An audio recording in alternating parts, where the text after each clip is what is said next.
Sejak dibuka November 2020 lalu, kondisi pasar ikan modern Palembang masih sepi dari aktivitas jual beli.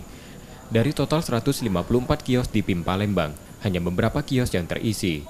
Bahkan belakangan jumlah pedagang di lokasi ini terus menurun.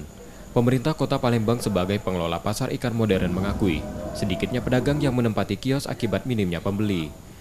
Untuk menggairahkan aktivitas di PIM Palembang, Pemkot membuka pada Asosiasi Pedagang Ikan Hias Sumsel untuk bisa menjual ikan hiasnya di lokasi ini. 34 pedagang ikan hias mencoba menempati kios di pasar ikan tersebut. Ini kan salah satu media untuk memanfaatkan keberadaan pasar ikan modern.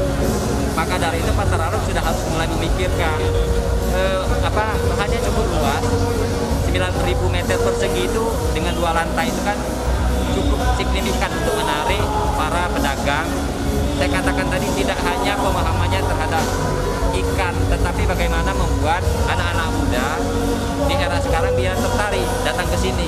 Bisa bila perlu dibuka malam hari di atas sehingga ada pemasukan buat Pasar Alok. Kementerian Kelautan dan Perikanan membuka pasar ikan modern Palembang untuk membangkitkan UMKM perikanan yang terpuruk karena pandemi, sekaligus meningkatkan konsumsi ikan di Sumsel yang masih rendah. Nur Muhammad, Kompas TV, Palembang, Sumatera Selatan.